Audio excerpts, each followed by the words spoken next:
Hey guys, Carol here. We are continuing the series of review lessons in the Course in Miracles. And today we are reviewing lesson number, we're working through the lesson number 57, which reviews Course in Miracle lessons 31 to 35. And let's start. I'll just share the screen. Ba-bum.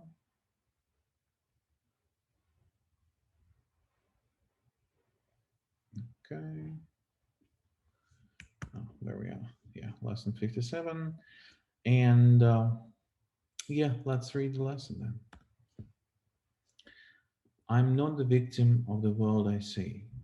Lesson 31. How can I be a victim of the world that can be completely undone if I so choose? My chains are loosened. I can drop them off merely by desiring to do so. The prison door is open. I can leave simply by walking out. Nothing holds me in this world. Only my wish to stay keeps me a prisoner. I would give up my insane wishes and walk into the sunlight at last. Yeah, it's like a, I don't know, kind of a fairy tale that's kind of on the surface, but no one believes it. And yeah, so effectively, the way I understand it, it just reiterates that we create this world and we can choose uh, to awaken, and no one else can choose it for us. And so, how can I be a victim of the world that can be completely undone if I so choose? Yeah, so this if is kind of the way I perceive it now is quite a big if. Uh, but yeah, because the thing is that our choice to stay has many, so we already made so many decisions to stay that we need to do maybe not comparably, but a lot of decisions to see the world otherwise, and it just takes practice. So I certainly remember when I was only starting the doing the lessons, I was thinking, sure, I can probably practice for a day or two, and I'll be enlightened. But yeah, the reality is a little bit. So it takes a little bit longer than a couple of days to do so. And I'm still, I couldn't say about myself that I'm enlightened.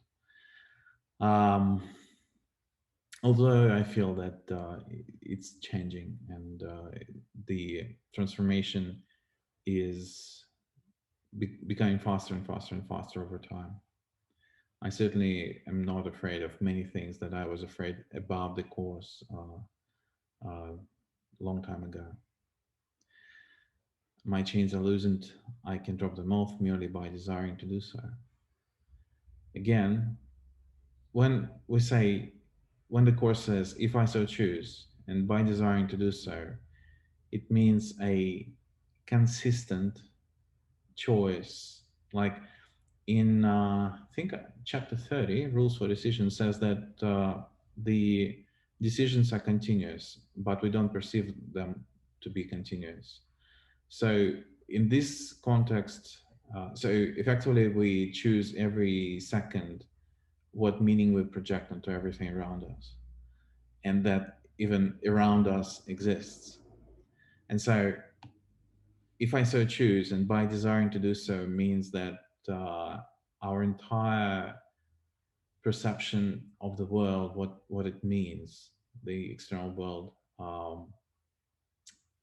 will gradually be changed by the Holy Spirit. And yeah, we just essentially need to be willing to let Him. And it, it takes time. The reason why it takes time is because abruptly changing the perception would be quite frightening, according to the course itself. The prison door is open. I can leave simply by walking out. Same story. By desiring to do so, if I so choose, by walking out. So, this walking out, in a way, we need to learn to walk. Yeah, it's going to take some time. Nothing holds me in this world, only my wish to stay keeps me a prisoner. So yeah, that's exactly what I'm talking about. Um,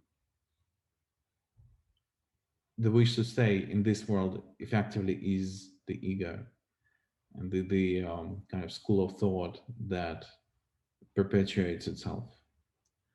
But we can ask Holy Spirit to help us choose to awaken.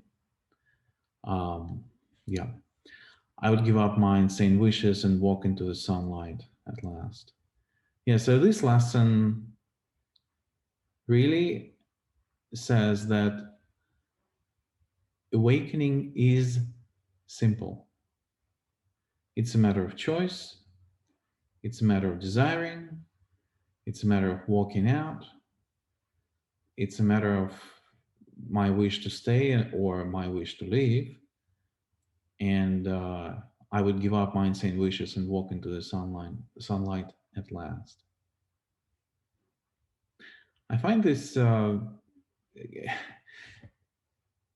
thing is that when we do all these exercises, when we do practice, many times I find it kind of heavy, difficult. Um, like if I perceive it as the result is going to be sometime in the future, maybe in the distant future sometimes. And here it reminds us that there's nothing heavy about it, there's nothing difficult about it. It's a matter of just making a consistent choice. And this consistent choice is what we are.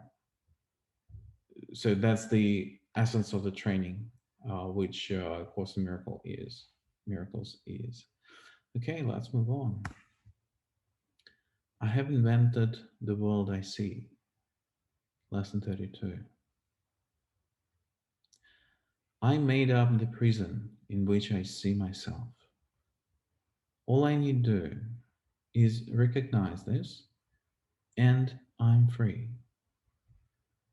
I have deluded myself into believing it is possible to imprison the Son of God. I was bitterly mistaken in this belief, which I no longer want. The Son of God must be forever free. He is as God created him, and not what I would make of him. He is where God would have him be, and not where I thought to hold him prisoner. So yeah, this lesson apparently continues the previous lesson 31, and it just emphasizes that the world we see, all our problems, all our specialness, special relationships, special everything, all our separatedness, it's just a self-image. I made up the prison in which I see myself. Um, and of course, if I see myself in the prison, I must be the prison myself. So I am the prison and the prisoner. So this is my self-image. All I need, all I need to do is recognize this, and I'm free. Do we really recognize that the life that surrounds us is a prison no matter what we do? Do we recognize that all the money, cars, houses, lovers, families, kids, whatever it is, special relationships are a prison? Everything is a prison. Body is a prison. time and space is a prison. Um, all the physical manifestations, all the form, all that takes form is a prison by itself. Do we recognize this? Yeah, I think it sounds really simple, but it takes a little bit of work.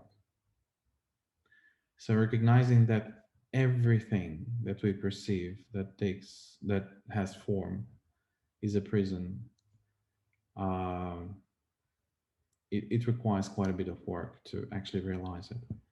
And as soon as I do, I'm free, which is good. Um, and as we do that, as we go through this process, in fact, this recognition comes with, it's actually, in essence, it's a very simple process. So we are upset, recognize that we are upset because we don't feel good. Then we apply forgiveness as the Course instructs us.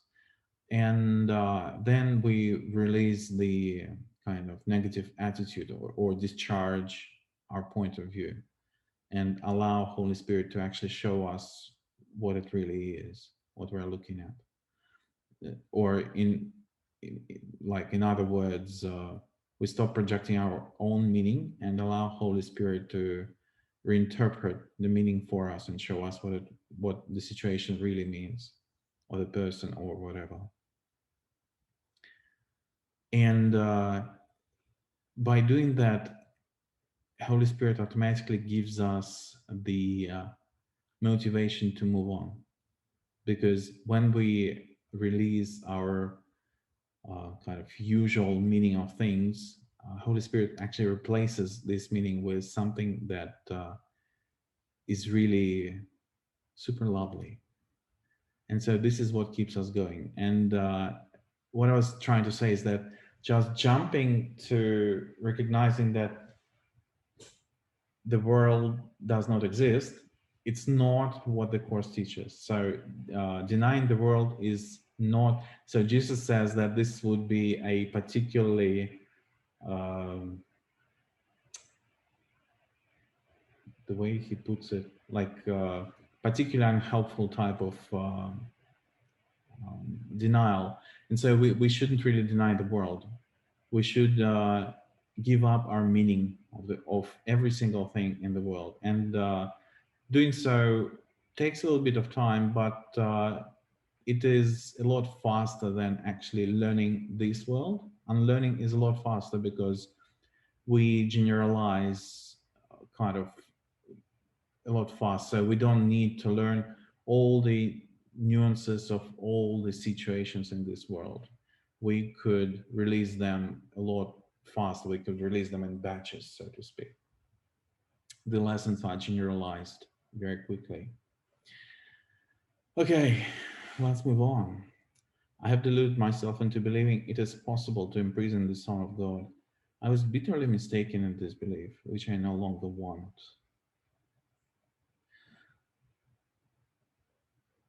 So, the way I understand it, it really talks about the ego. So, we accepted the thought system of the ego, which says that it's possible to imprison the Son of God and therefore usurp the power of God. And yeah, it just says, I was bitterly mistaken. It wasn't a sin. It wasn't a irreversible kind of problem. It was just a mistake. Unfortunate one, but a mistake. And a mistake can be corrected. And I no longer want to choose this belief. The Son of God must be forever free. He is as God created him, and not what I would make of him. He is where God would have him be, and not where I thought to hold him prisoner. Yeah, so I guess same idea, but the other way around. Uh, the Son of God is an extension of God, and God is a thought. And so Son of God must be a thought as well. And as we already discussed in previous lessons, this thought must be absolutely joyous and absolutely happy and absolutely loving. One tiny unloving and unhappy fragment would literally destroy everything, because God always increases himself, and this would eventually kind of destroy God. And so it is impossible for God, and therefore Son of God, to be anything other than pure joy, pure bliss, pure happiness, and pure um, love. And yeah, so, and Son of God, of course, where God would have him be, which is in heaven, and not where I thought to hold him prisoner, which is hell, or in other words, this is this world. Yeah, so these these lessons, they are kind of different in essence compared to the previous ones. I find it interesting how the they are grouped into the review lessons.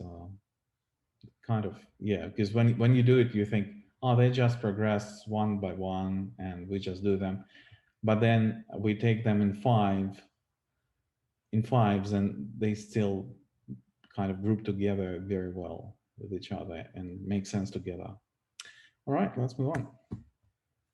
There is another way of looking at the world. Lesson 33. Since the purpose of the world is not the one I ascribe to it, there must be another way of looking at it. I see everything upside down, and my thoughts are the opposite of truth. I see the world as a prison for God's Son. It must be, then, that the world is really a place where He can be set free. Mhm. I would look upon the world as it is and see it as a place where the Son of God finds his freedom. Interesting. Okay, let's look at it more carefully. Uh, since the purpose of the world is not the one I ascribe to it, there must be another way of looking at it. Okay, so we already saw in one of the previous lessons that the meaning and the purpose we ascribe to everything outside of us and to the body and to everything, uh, it's not the purpose, it's not the real purpose of the world. So Holy Spirit holds a completely different purpose for everything in the world, and this purpose is different from what I ascribe to everything, right? And it follows then that Holy Spirit's point of view is merely another way of looking at the world. So, pretty simple. I see everything upside down, and my thoughts are the opposite of truth. This is also simple because there are only 2 points of view. There are, despite the fact that we think that there are, between black and white, there is large spectrum of grays, it's not really so, because we could either be completely with God, which means 100% joyous, 100% loving, 100% uh, all these good things, but 100%. Nothing can be 99%. And the other possibility is essentially everything opposite, like not loving but hating, not uh, kind of abundant but lacking, not spirit but body, or not formless but having seen a form. everything is not inside but outside, then eternity, time, everywhere, space, and locality in space. So, yeah, so the only option for the ego is to have a consistent point of view that makes sense even in illusion, is to have everything 100% opposite to truth. And so, yeah, it's just, if we understand just that, so there are only two variants, either 100% aligned with God or completely orthogonal, 180 degrees off, kind of like completely opposite in every single aspect. So, yes, everything upside down, and my thoughts are the opposite of truth. That's the nice way to talk about it. I see the world as a prison for God's song. It must be then that the world, this really heavy rain, you might hear the noise. It must be then that the world is really a place where he can be set free. Okay, of course, the opposite of freedom is a prison and a prisoner. And so I see the world as a prison. Of course, we already discussed it in the previous topic, in the previous bullet point. It must be then that the world is really a place where he can be set free. Again, uh, like in the first bullet point, there must be another way of looking at it. And because there are only two ways of looking at things, so it's either prison or a complete freedom.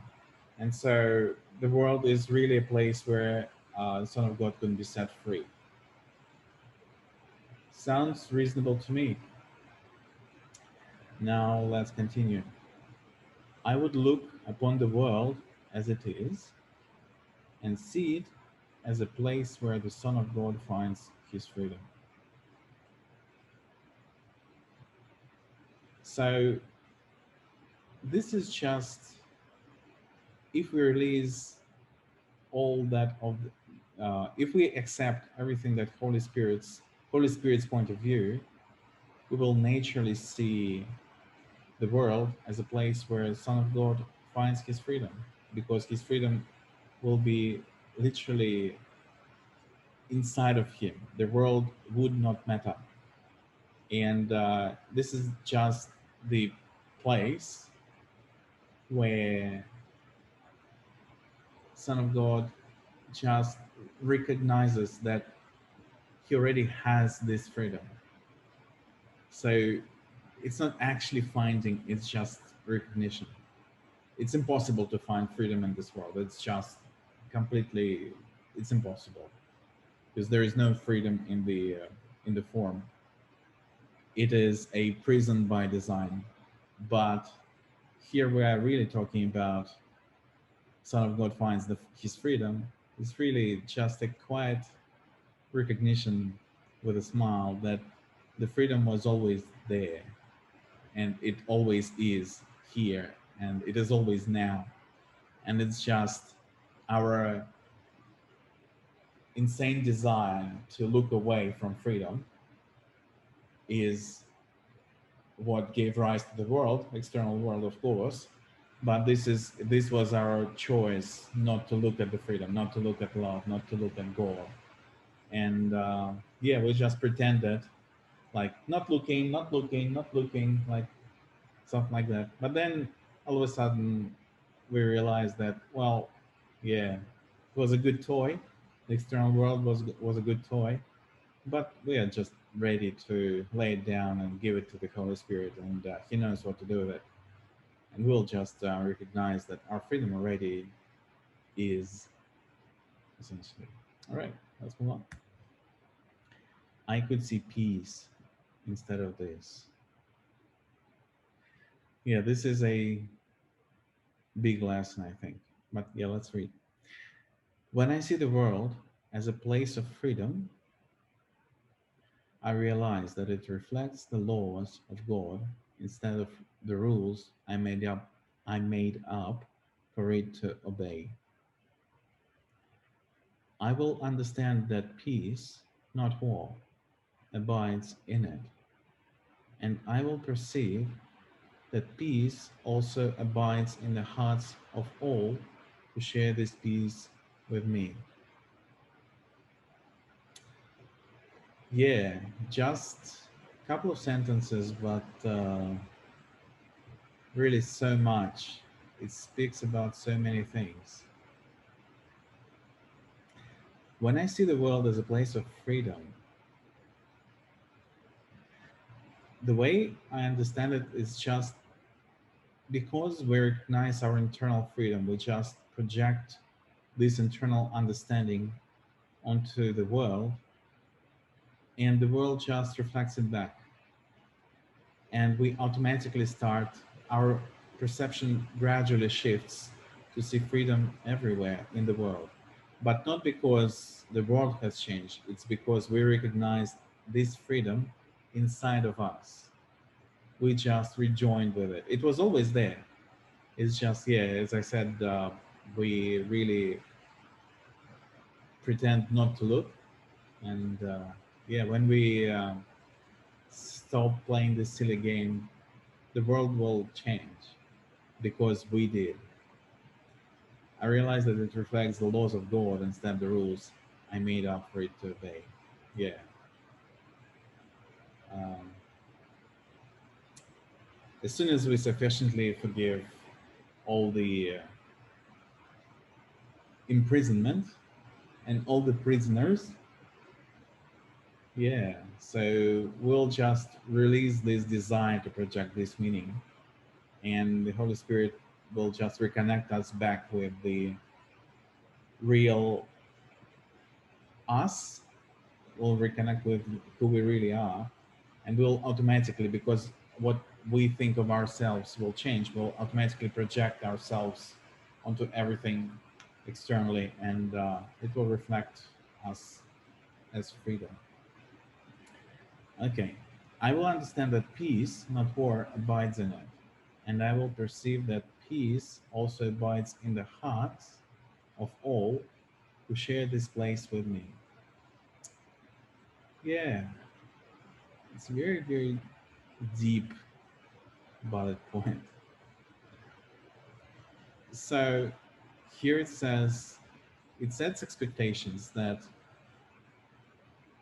again, with forgiveness, fewer and fewer and fewer and fewer and fewer things outside of us will trigger our judgment. And because of that, we will naturally see everything peaceful. And it will be just natural because, again, I change and therefore I see everything different. World as such does not change, and we don't need it to. So the idea is that because our the meaning that we project into the world will change, what we perceive will change automatically with it. And this is essentially how forgiveness works, and it is its purpose to leave nothing to ourselves and give everything to the Holy Spirit. Recognize that even if we have the slightest irritation, this is a subject to forgiveness. And I will perceive that peace also abides in the hearts of all who share this place with me.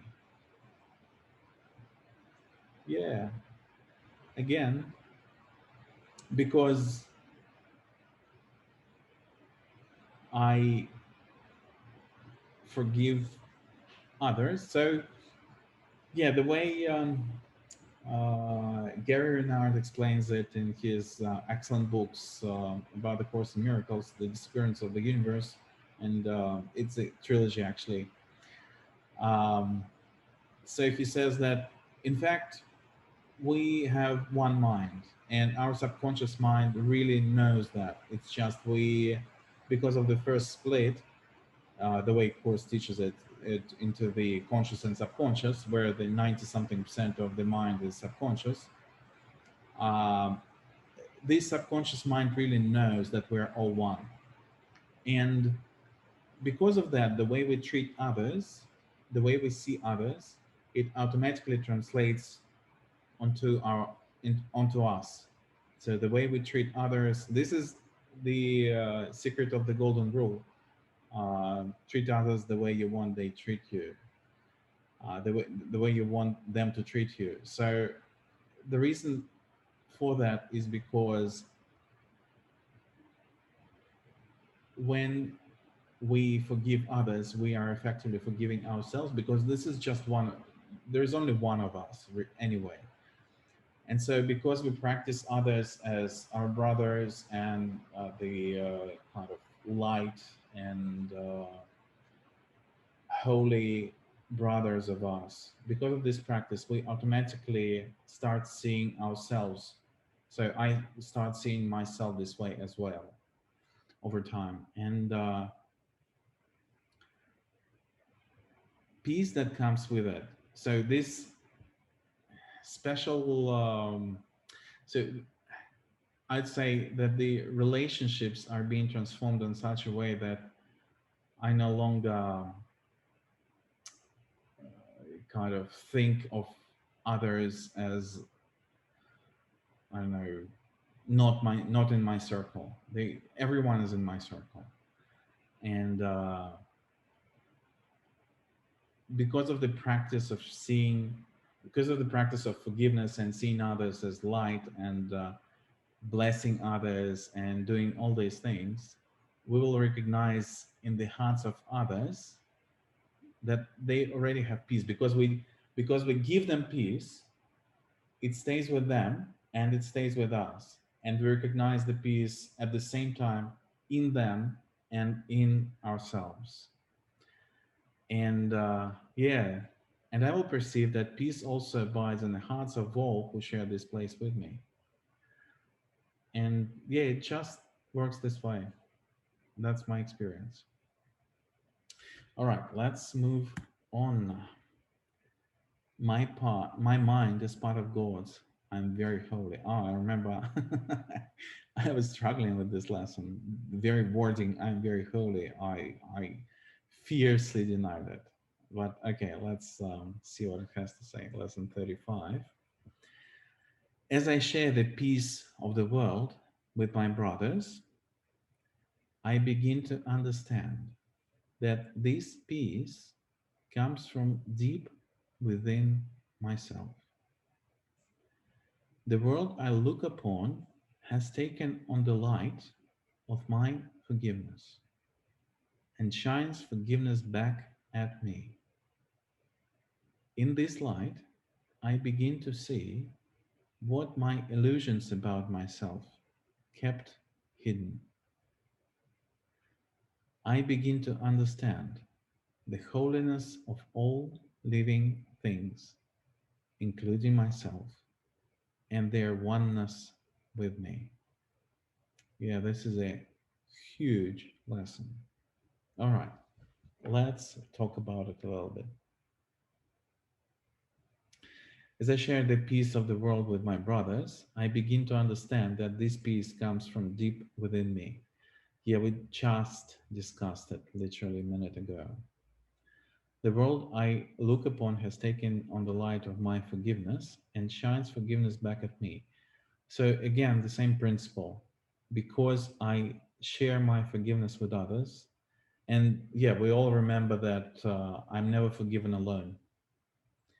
So, even I could be even unaware of what's happening, but together with my forgiveness, there is also something else is happening that I can't see. And the the light that I share. So the forgiveness means that I release the need to project some weird belief outside, and instead I accept the Holy Spirit's point of view. And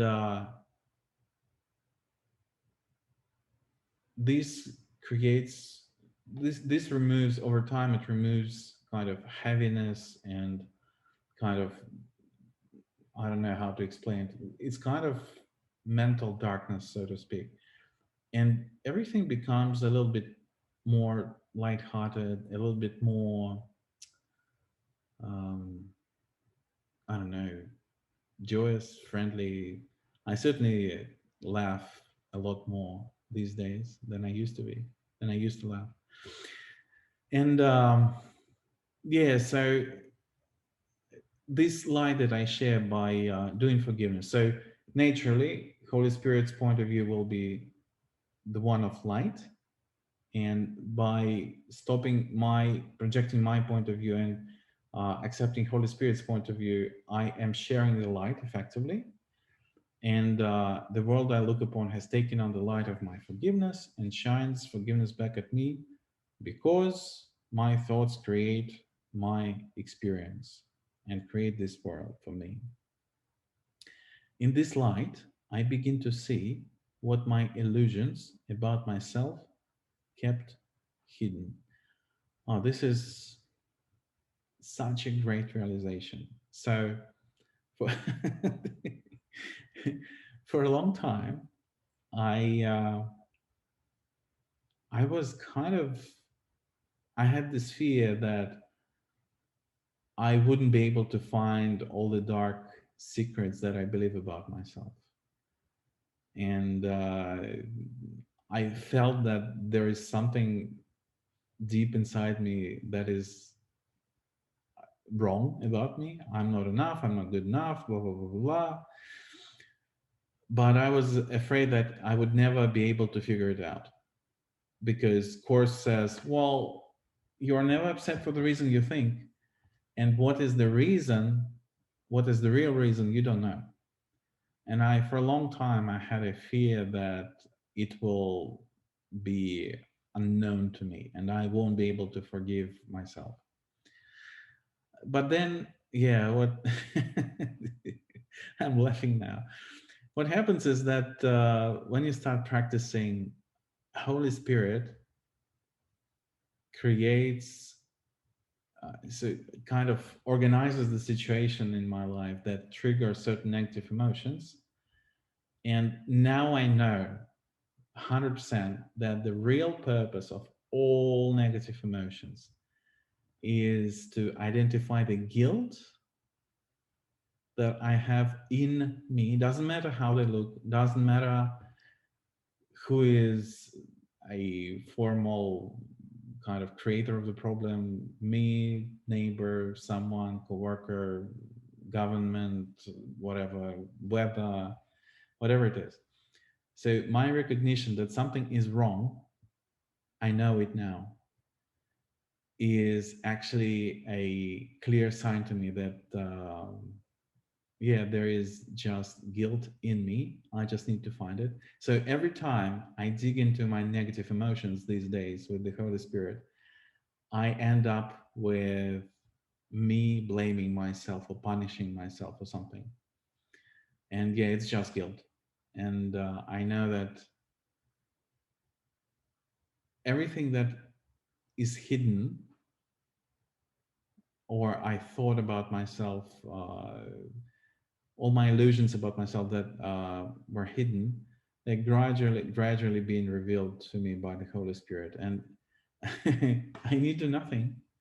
I just need to continue forgiving, and that's really what it takes. Not easy. Not saying it's easy, but it really works. It really works. So yeah, don't worry if you think that there's some horrible problem in you, with you, whatever. Don't worry. Uh, Everything is can be forgiven, and Holy Spirit will show you what needs to be forgiven at the right time when you're ready. That's all right. I begin to understand the holiness of all living things, including myself, and their oneness with me. Again, kind of, um, I want to say side effect of forgiveness, but this is really the side effect that we are trying to achieve. So forgiveness automatically removes separation, and of course, we over time recognize oneness of everything. Well, because if I'm projecting everything outside of me and create this world, I certainly do what I'm projecting. So ideas never leave their source. I must be one with what I'm projecting. It's, well, logically, it's quite clear to me at least. And I actually experience sometimes the oneness of everything with me. It's impossible to explain. Yeah. So yeah, by practicing forgiveness, all of this, I begin to understand the wholeness of all living things, including myself, and their oneness with me. So understanding the holiness is kind of a tricky thing. What I mean, so holiness, I would replace it's just for me, it's easier to replace it with sinlessness. Sinlessness means that does not matter what I do or think or say or whatever, deep inside, I'm still guiltless. And I just chose to be guilty, essentially, which is the same as choosing the thought system of the ego. And so I begin to understand the sinlessness of all living things. So the idea of oneness of the world with me, of everyone with me, is unimaginable without understanding sinlessness. Because what can join, what can be one, is not the bodies, obviously, it's not any form. It is the essence of everything.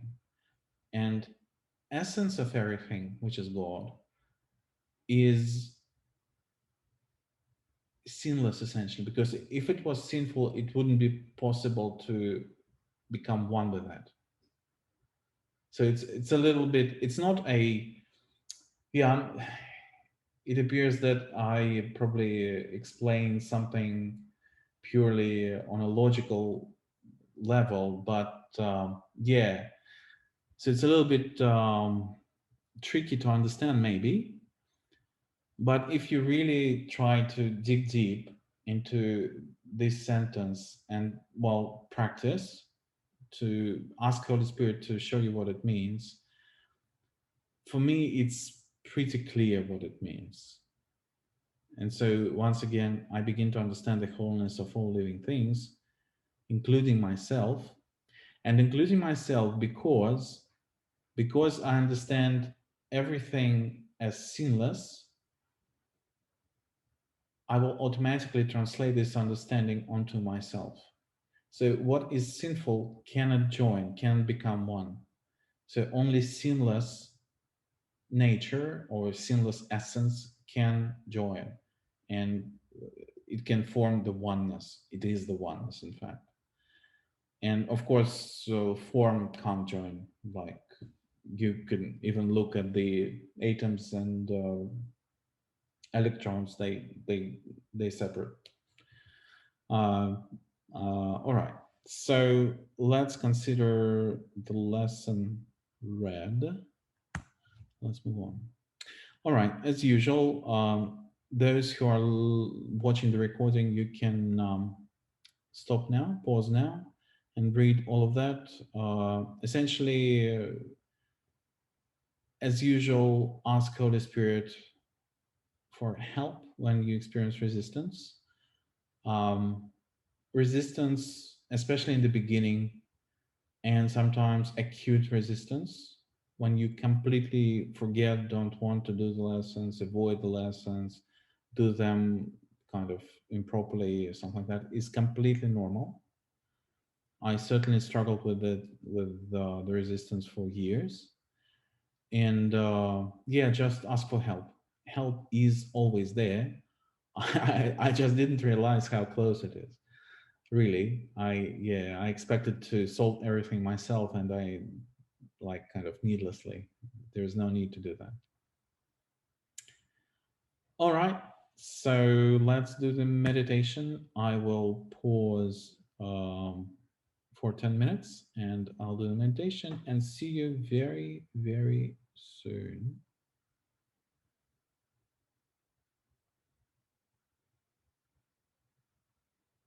Okay. All righty. Welcome back. Yeah, it was good meditation.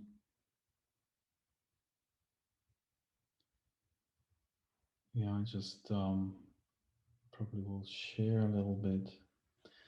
So for me, really, the essence of this meditation is to reiterate, remind, learn once again, look at it again, choose again, that the choice is real. Because when we kind of live in the world we see, we think that the world we see with all its problems and anxieties and whatever is the only option. And yeah, this is just a reiteration for me that the choice is real. How can I be a victim of the world if I invented it? It's illogical. Well, it's the nicest way to put it. And how did it happen that I actually believe that I am the victim sometimes of the world that I invented? Yeah, it's kind of hard to believe um, in a way, but yeah, that's the nature of the practice, to remind ourselves. Course requires enormous repetition, like a lot of repetition to actually before it sinks in. And I certainly see the benefits of repetition myself. The more we practice, the more it gets better. So the resistance goes away, breakthroughs happen, especially almost every time I use forgiveness letter template. Almost every time I have a breakthrough, which is in itself is a miracle, because miracle is a shift of perception and change of mind. And yeah, and also, and then there is another way of looking at the world, and I could see peace, which is our real goal. Our real goal. So we think we think cars, houses, and a nice weather, good partner, good kids, whatever, is the what makes us happy. But well, if you lived long enough, you know that they don't. And it is peace that we seek, really deep, deep, deep peace, like the peace that could not be disturbed. And of course, when we feel this peace, problems just, we couldn't see them. They couldn't, the awareness of problems could not enter. We only have the awareness of complete, that everything has been solved already. So that there is no point in looking, in seeing anything as a problem. Everything has been solved. Um, yeah, and then my mind is part of God's, I'm very holy. Again, you may be struggling a little bit with the I'm very holy part. It's actually curious how Jesus uses very here. You can't be very holy, you're either holy or not. But I think yeah, it's just a grease for the mechanics of the sentence. I'm holy sounds too abrupt, but yeah, it's just meta. No? Yeah. All right. Yeah. Let's continue with our usual practice. I'll just switch the presentation. How do I get rid of this? No problem. Oh, there we go.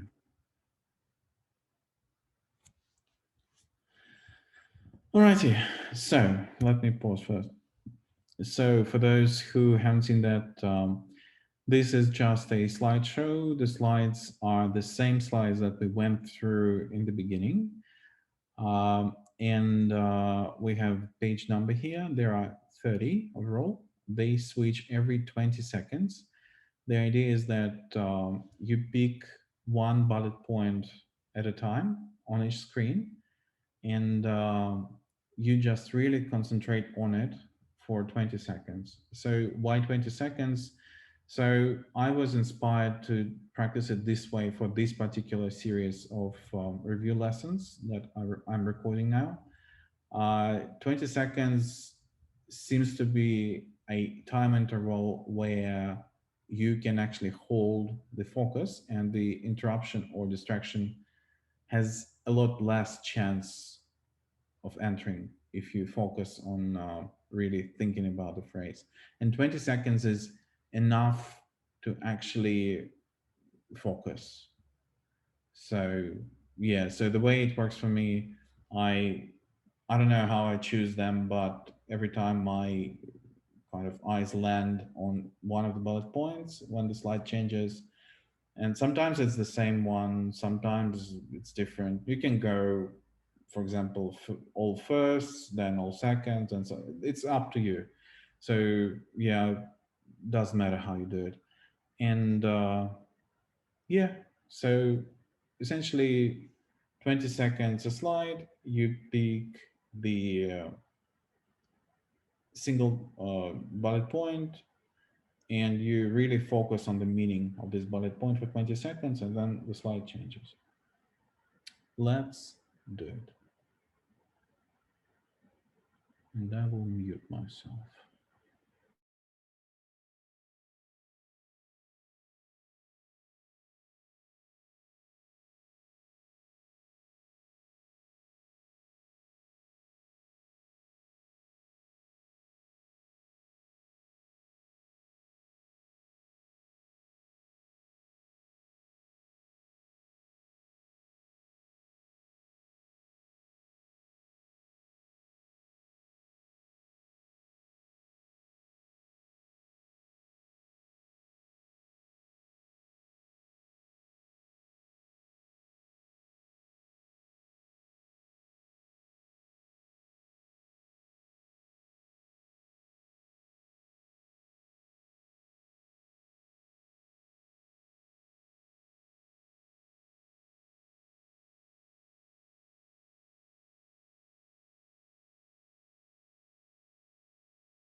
Alrighty.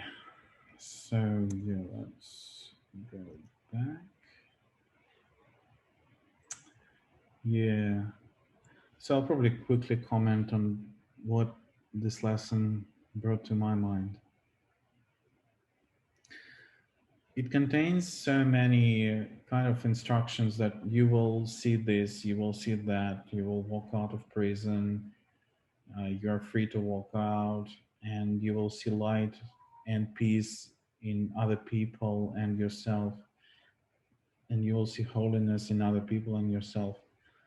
That I just began practicing doing just that. And that's the purpose of the exercises anyway. So yeah, it was a beautiful experience. It's like the world is there, but not really.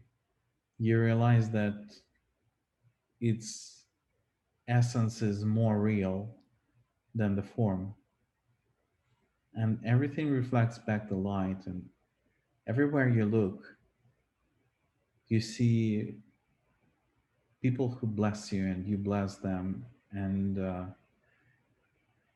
it doesn't matter what they say so much. It's just you recognize that they are light and they are blessed by you, and they bless you in return. Doesn't matter what they do or say, because you recognize this essence of everything in them. Yeah, so that was very beautiful exercise today. Alrighty, and that concludes our lesson today. I really hope it was useful to you the way, or the way it was useful to me, or even better. And see you in a week. Have a good week, everyone.